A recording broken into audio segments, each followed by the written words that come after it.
How's it going, guys? Got some breaking, broken, but arrowed news for you today. They've released another devlog update about the next patch, 1.09, following on, of course, from 1.08. So I'll read this out in sections and then add my analysis, if you want to call it that, between each section, or just whenever I feel like it, really. I do need to move myself, though, so you can actually read it.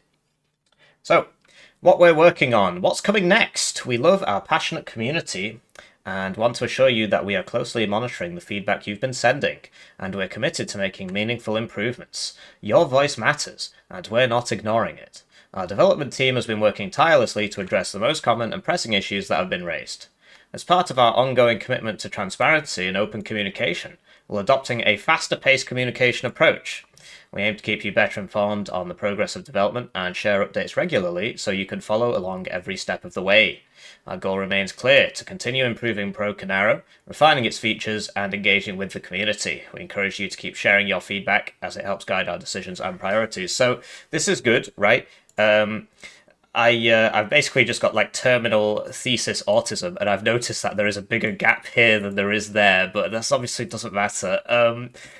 The main problem people have been having with the game at the moment is that it's obviously 53% positive in the last 30 days, and that excludes the massive review bomb. It would be significantly less if these were included. But yeah, people are sort of getting annoyed at the lack of communication. The last update, obviously today, July 30th. Before that, it was July 10th. So it's actually only been 20 days.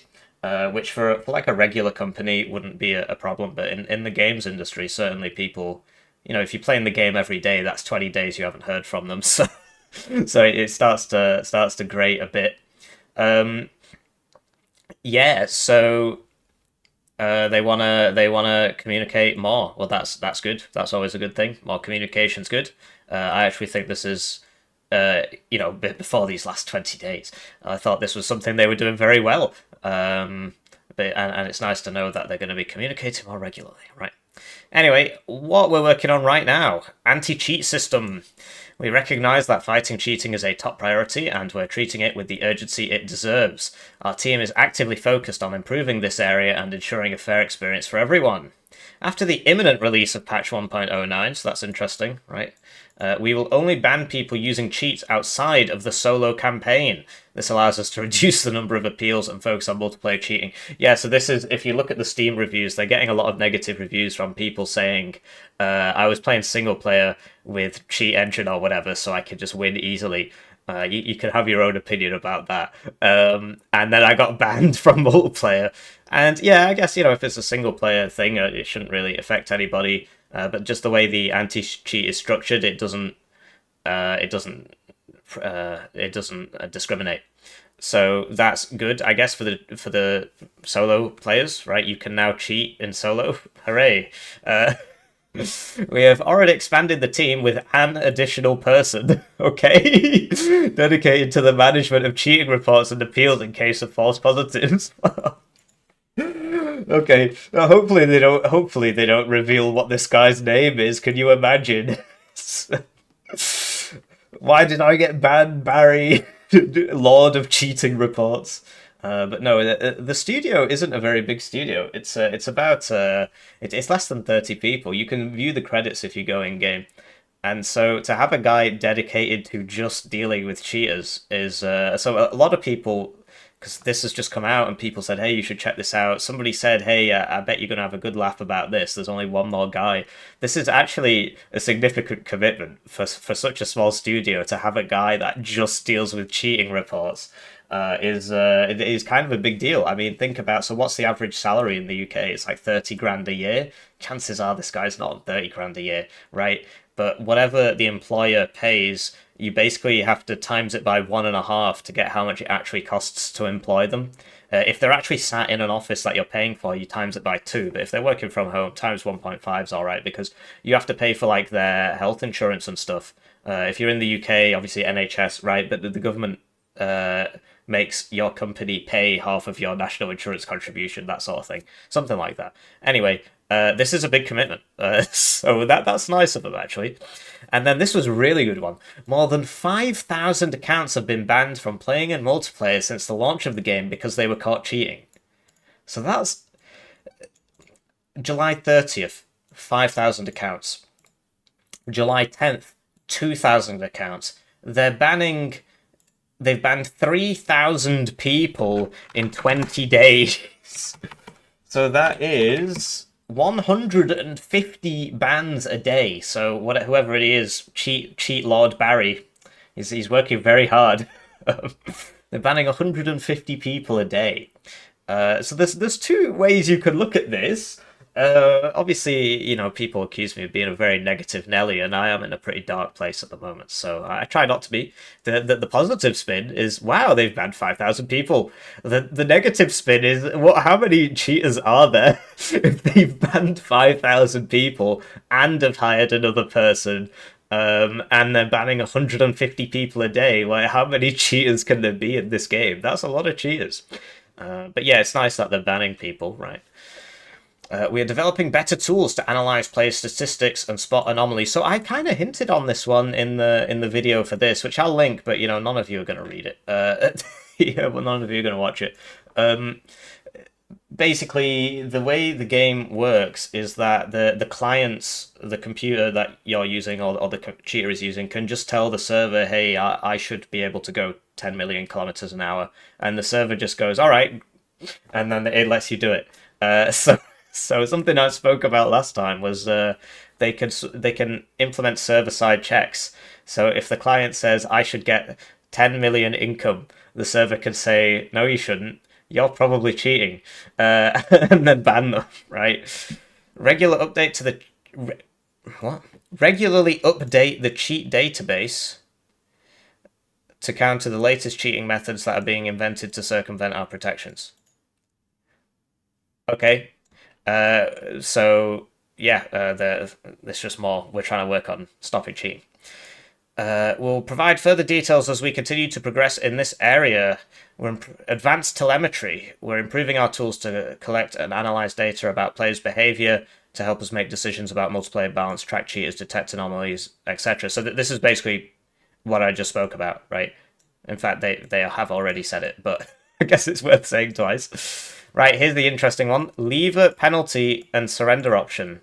So this is something that most people have been asking for. In fact, if you read the negative reviews, which are honestly, I don't want to be one of these guys who just calls for review bombs and stuff, but this is what they care about. They care about this score. Because if this goes blue, more people buy the game. I mean, it really is that simple. So they need to get this score up.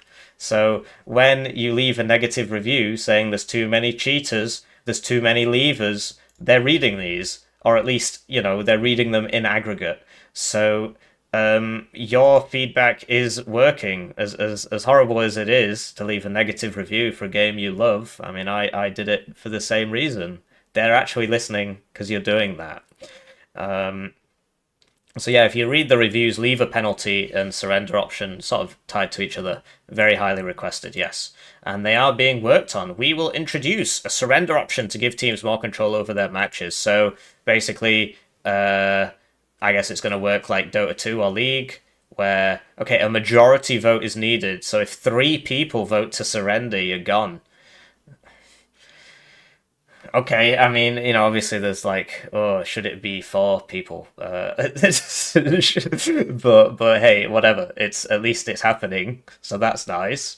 A penalty for players who leave mid-game without using the surrender option. So this is something we've been speaking about a lot, right? So if you abandon a game, you just shouldn't be able to find another game for 5 to 15 minutes, something like that. The idea being that, yeah, okay, so if you've got a life, I know a lot of people play this game, or you've got a family and stuff, and okay, my kid needs whatever, I gotta go feed the baby or what have you. Then whatever it is that has drawn you away from the game is probably going to take more than 15 minutes. So you'll be fine. And so, otherwise you can just be AFK for a couple of minutes, right? So this just penalizes people who are just okay. I don't like this game. I want to be in another game immediately. Bye. And this just says, well, no, you can't do that. You have to wait 15 minutes or whatever. I would say 15 minutes. They obviously haven't specified a time here. Could be 5 minutes. Could be a sliding scale. That's what happens with a lot of games. So the first time you leave, it'll be 5. The next time it'll be 15, and it just keeps going up. Improved customer support ticketing solutions to improve the speed of our feedback to your support requests. This has priority as we don't want to let our players down. So while it's not directly impacting the game, it will definitely impact your experience of interacting with us. Okay. If you have any questions regarding the game, you can now contact us through a dedicated support channel at basupportslytherin.com. Okay, so they used to have a thread on the Discord called Potential Cheaters. And it was, I'll be honest, it was making them look really, really, really bad because there were literally thousands, and they've banned 5,000 people, so I'm not exaggerating, am I? There were literally thousands upon thousands of little video clips of people cheating for their game.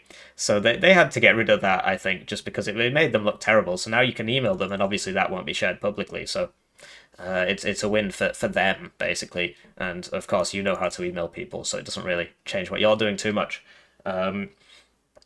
Balance. We greatly appreciate all your feedback on faction balance. Balancing is not a one-time fix. It's an ongoing process that requires careful tuning, patience, and deep analysis of gameplay data. Our goal is to create a fair and rewarding environment where each faction has equal chances to win. We will continue working on balance adjustments based on stats, internal testing, and your input. Expect new balance changes aimed at improving balance and strategic depth in the upcoming patch. Well, that's good to hear. I mean, it'd be nice to know what they are, but I guess, they're going to tell us later. Okay, so they are now telling us. Server stability. We're actively working to improve multiplayer stability and connection reliability. Ongoing work includes optimizing the reconnect system so players no longer need to restart the game after a brief connection loss. Okay. I mean, the only time I've been disconnected is if I've fully crashed, so I didn't actually notice that this was a thing.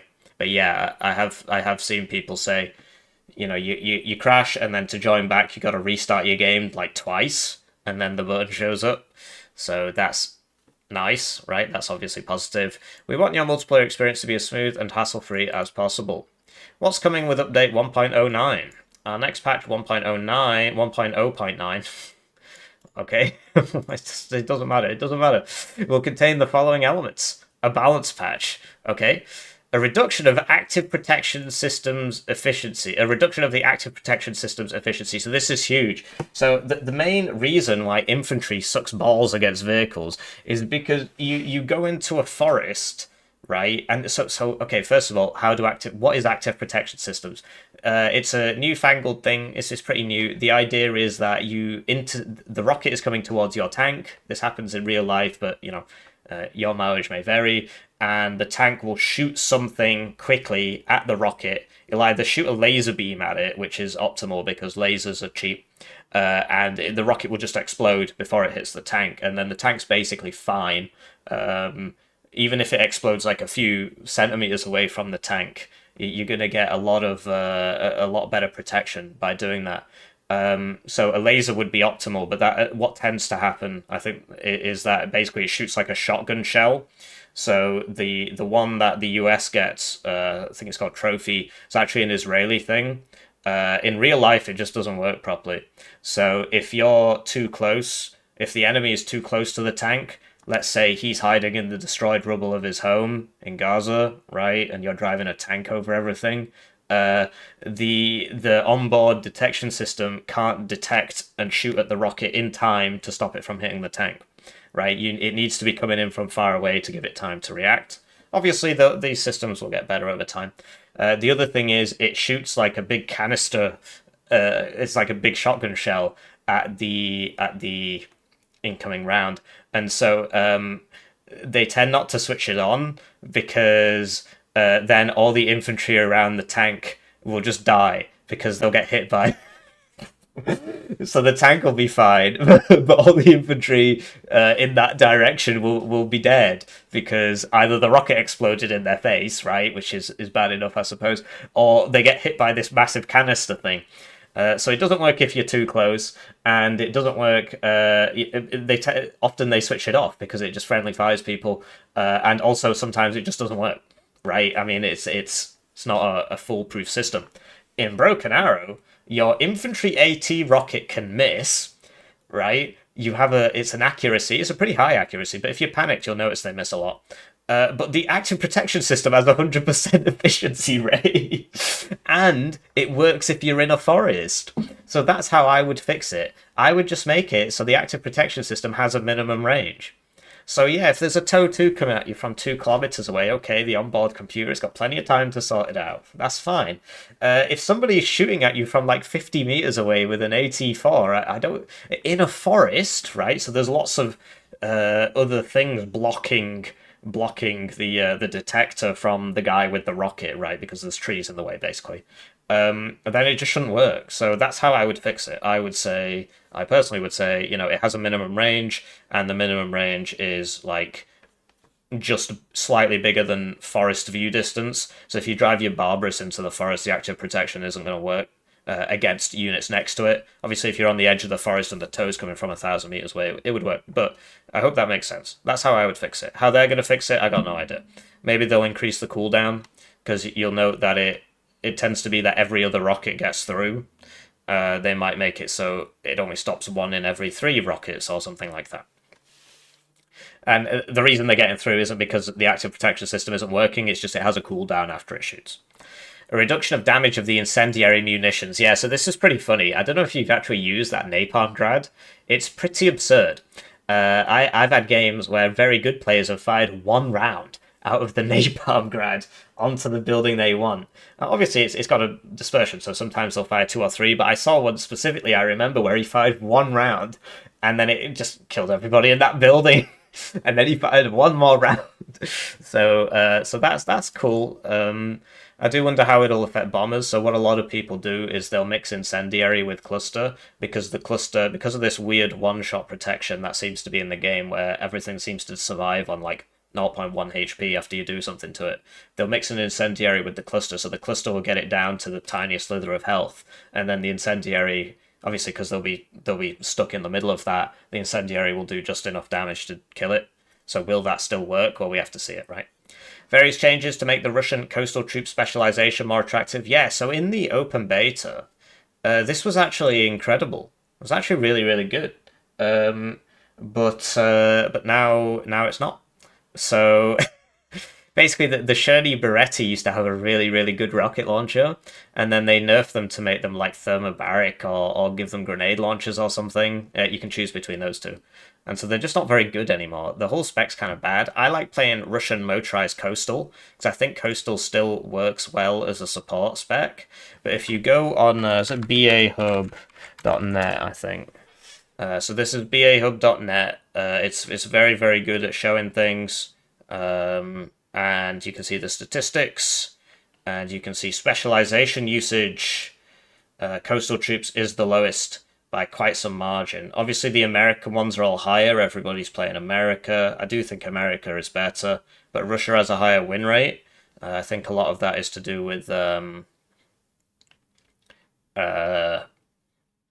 only good players play Russia.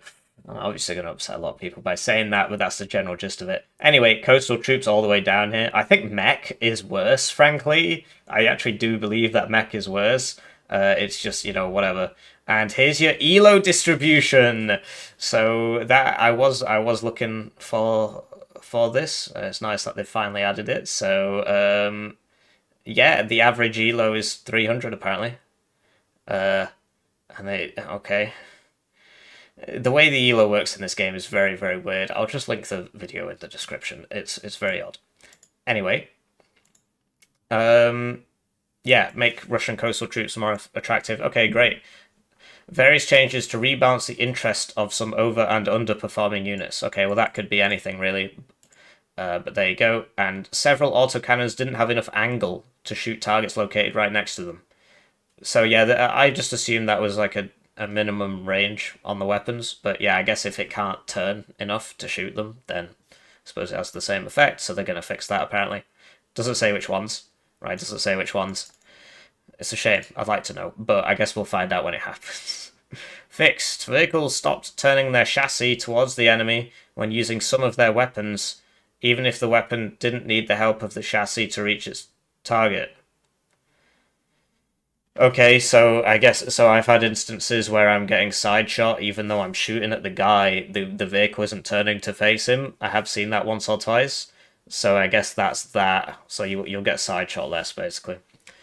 New presentation of the lobby creation pop-up window to better show the different types of lobby that can be created.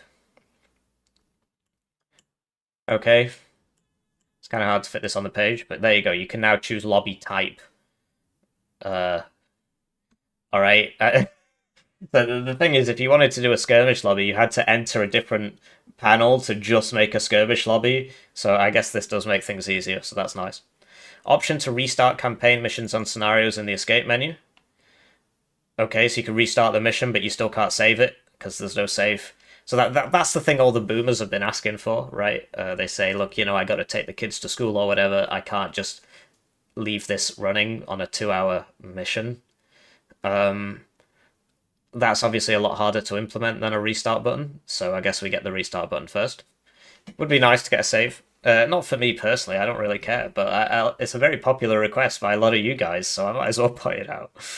Plus various fixes. We will provide the full list when the patch releases. Thank you for your continued support and feedback. We're dedicated to delivering a game that you can enjoy, and we're excited to take the next steps together with the community. What is missing? We know that there are many other areas of improvement, community requests, suggestions, and more. We are listening, and we keep working to improve your experience. We are looking forward to keeping you updated on our current and future work. So if you don't see the changes you're looking for in this list, rest assured we have more to come, and we'll let you know as soon as we have news. So let's just get a quick vibe check. Please add friendly AI for skirmish. Something in Russian. Please update China. Please region lock China. Please add the save function, right? Please optimize the game. Okay, so some no leave a penalty again. Well, what do you mean? Are these guys even reading? Well, whatever. So overall, a step in the right direction, right? I mean, a lot of people accuse me of just being very, very negative all the time. It is nice to see that things are getting better. When will this drop? Sadly, they've not said, but they say imminently. So that means soon, right? Obviously, the main requests have been fix the cheating problem, which they say they're trying to do. Seems like a pretty large scale problem. Surrender button, leaving penalty, and save feature. So we don't get the save feature. They haven't even mentioned it. But overall, yeah, I think it's a good thing. So yeah, when they do good things, I will say nice things. When they do not good things, I will say not good things. So hopefully, you enjoyed listening to this. I mean, was this a waste of time? Obviously, you can read, right? Or maybe not. And I'll see you in the next one. GG.